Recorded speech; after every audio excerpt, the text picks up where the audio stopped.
This case starts like a standard loan default, but within seconds it turns into something far more bizarre. We're looking at a $35,000 recreational trailer loan, missed payments, and what should be a straightforward financial dispute. But instead of a typical defense, hardship, dispute over terms, or negotiation, we're about to hear an argument that completely rejects how money, contracts, and even identity itself work. The defendants aren't just denying the debt. They're claiming they already paid it using something called bills of exchange, IRS forms, and what they believe is a legally binding alternative financial system. If that sounds confusing, don't worry. You're not alone. Even the court is about to struggle to make sense of it. Now here's where it gets interesting. Legally, contracts like this are very simple. You borrow money, you agree to repay it in recognized currency, and if you don't, the lender has the right to recover their loss. But what happens when someone believes those rules don't apply to them? Watch closely because this case is about to showcase one of the clearest examples of how courtroom reality clashes with internet-fueled legal theories.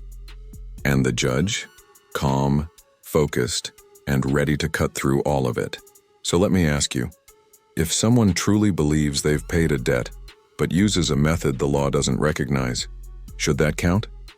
Or is this case already decided before it even begins? Looks like Ms. Walsh, are you going to be arguing this? That's correct. Good afternoon, Your Honor.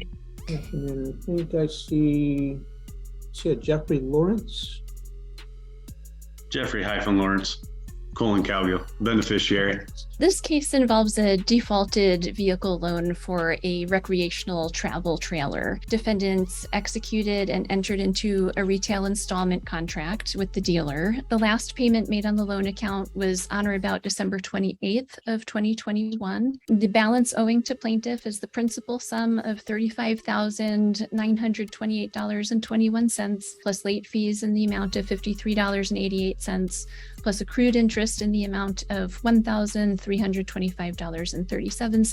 While they have submitted many pages of inadmissible hearsay, including excerpts from several books and alleged excerpts of statutes and constitutional provisions and postal tracking information and other materials, documents that appear to have been drafted by defendants themselves that have names like conditional acceptance or a bill of exchange or a declaration of the Naturalization Act of July 1779 for Jeffrey L. Cowgill status correction to the land and soil jurisdiction, not sea admiralty. They elaborate on the allegations that the credit union rejected payment that defendants allegedly made by submitting a Form 1099A, like an IRS form, and a promissory note. But those forms of alleged payment are not legal tender, and the credit union was not obligated to accept them as forms of payment. Defendants also argue that they sent a bond coupon in the form of a promissory note to the credit union as an attempted tender of payment under the contract. However, defendants have not submitted any admissible evidence to support that proposition, and even if they had, that is not a valid form of payment. So the plaintiff asks that the court enter the revised proposed order, granting summary judgment to plaintiff. Mr. Cowgill, I did, just so you're aware, I did read through your response and attachments. So if you have, I'd like to hear what argument you have in response to counsel. Without prejudice, I, Jeffrey-Lawrence, Cowgill, with Teresa-Ann, Cowgill, the beneficiaries making special appearance sui juris propria persona under fraud, menace, and duress before fiduciary Basher. This is a Sesticate trust action, which you are now a real party in interest to. I'm the living, breathing man on the land and soil. Dead entity, all caps, Jeffrey-Lawrence Cowgill, was expatriated, and I, the living man, have an unrebutted UCC-1 lien and security agreement with the all caps entity, and Gary Basher serves as the entity trustee in a fiduciary capacity. Virginia law further provides to authorize such filing, the debtor must do so in an authenticated record by authenticating or becoming bound as a debtor by a security agreement, or 3, by acquiring collateral. I have supplied that to you, that there's a UCC-1 claim.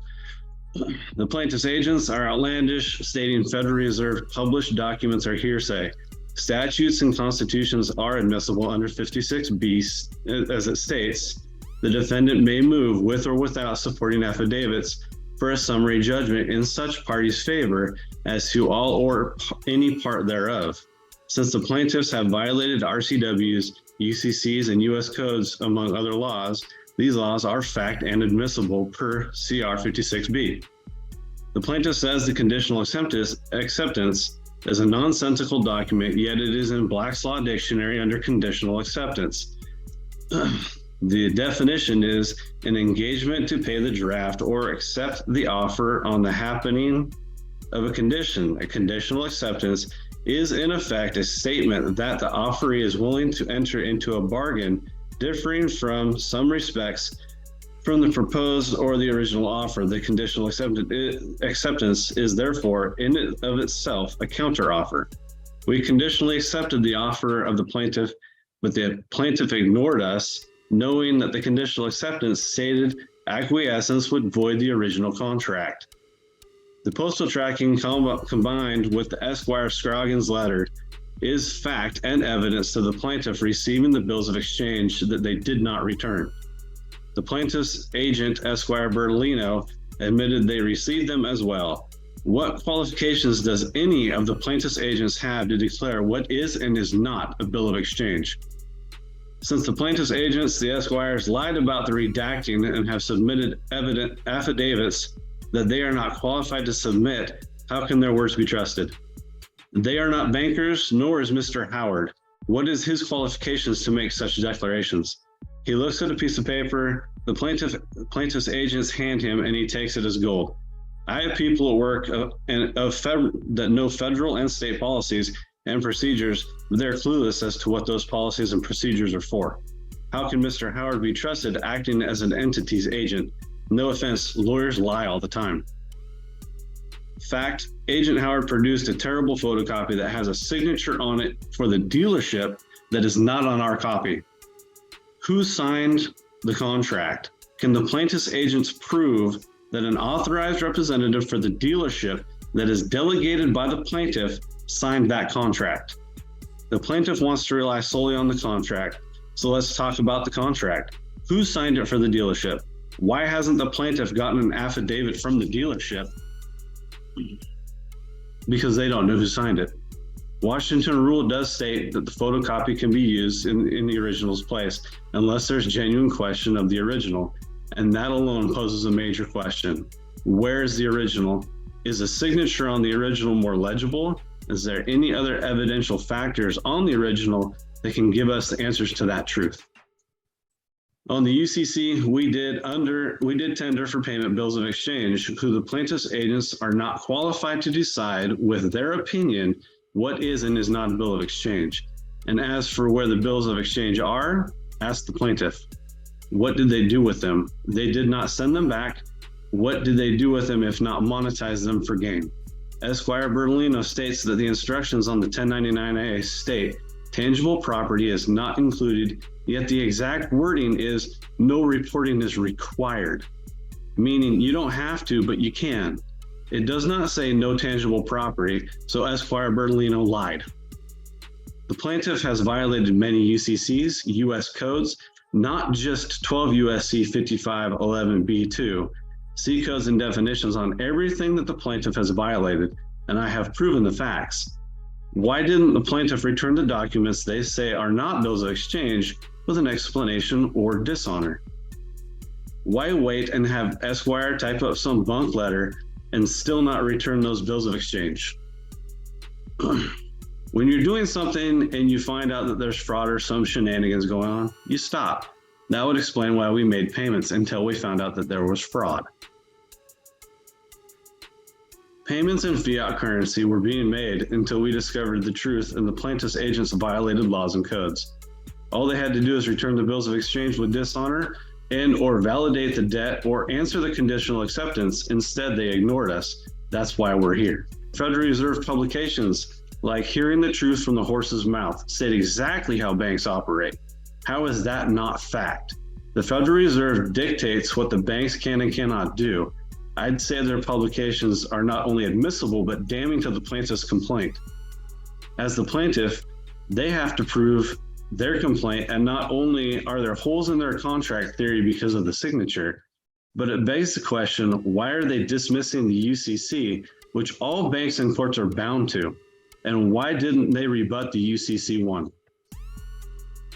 And as for the Leach Act, I submitted the copy to the court from the plaintiffs behind a sealed financial record. There's no explanation for these agents or their office to be passing around sensitive information that the agents do not need. So they did violate the act. What is their confidential material protocol? Who has seen the documents and where is it stored? How was it sent to the plaintiff's agents? By mail, fax, email? So how can you tell me it was secured when they didn't take the precaution when they send it to me in regular mail, not certified? The plaintiff never asked if they could share our personal information of that magnitude. This alone sets forth facts to either dismiss or send this complaint to trial, so the plaintiff's agents can be questioned. Put the qualified bankers on stand so we can find the truth. The plaintiff's esquires are not qualified to speak on the plaintiff's behalf. Mr. Howard is not a banker, so neither is he. I sent, and if you use it without prejudice, like I have, a 1099-A can be anything I want. I can write a bill of exchange on a blank piece of paper. It's what they do with it. They didn't send it back with dishonor. They didn't send it back at all. All they said is, well, now we're going to limit how you can and cannot pay. And so they violated the UCC. And with that, I'm done. Brief response. Thank you, Your Honor. The retail installment contract expressly provides that the borrower the borrower agrees to pay the amount financed and the finance charge in U.S. funds according to the payment schedule below, as explained on section 1 on the back. That's at Exhibit 1, page 2. It's undisputed that the defendants did not do so, that they defaulted under the terms of the contract.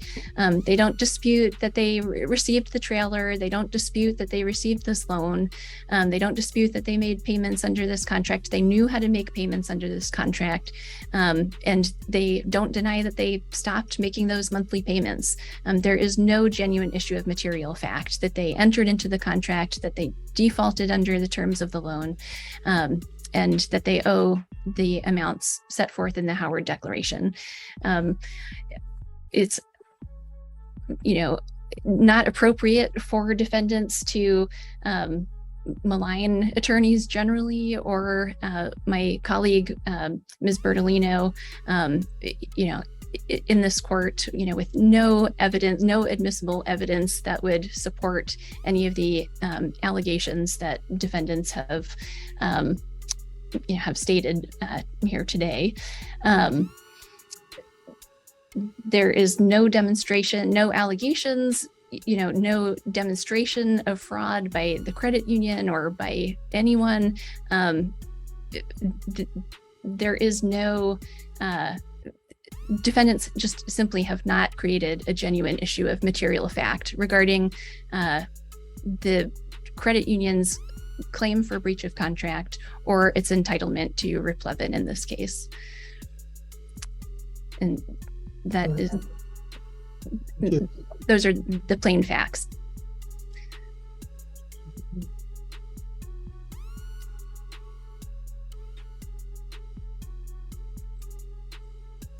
So I got one question I have, which is not necessarily germane to my decision. Does your client still have the bills of exchange that were submitted? That I don't have an answer for you today.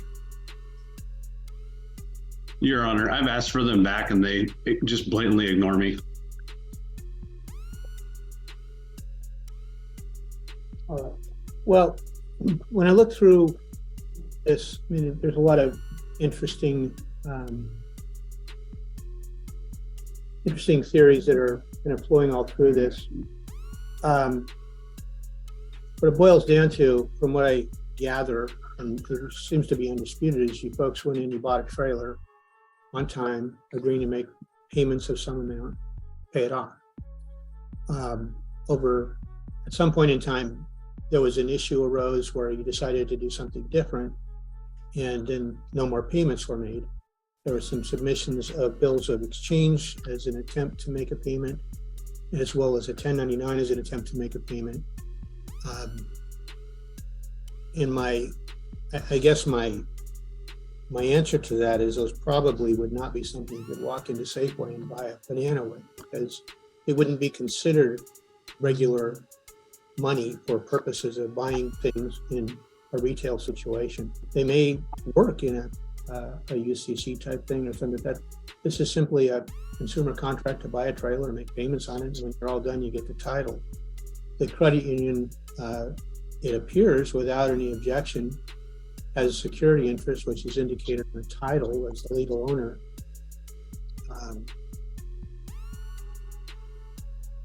And I've not heard, I mean, there may be some other claims, but that you may have against them. I'm not making an assessment of that, because even if you did, it would not upset the contract to buy the trailer. So, I mean, you buy the trailer, you got to make the payments, you make the payments, they get the trailer back. So I am going to grant the motion for summary judgment. In doing so, I want to just give you some guidance, sir. What will ultimately happen is they get the trailer back, and then they sell the trailer to somebody else. And they apply the funds they get from that against the bill that's still owing. So the more money they get out of that trailer, the less money you end up having a judgment for. Does that make sense? So it's in your best interest not to do anything to the trailer. It's probably in your best interest to hook it up and drive it down to the credit union, because that would save some costs. Oh yeah, I don't have a truck to do that, so they can come get it. Oh, okay. I'm just trying to point out it's. And so my copy of the contract not having a signature from the dealership doesn't matter. It really doesn't.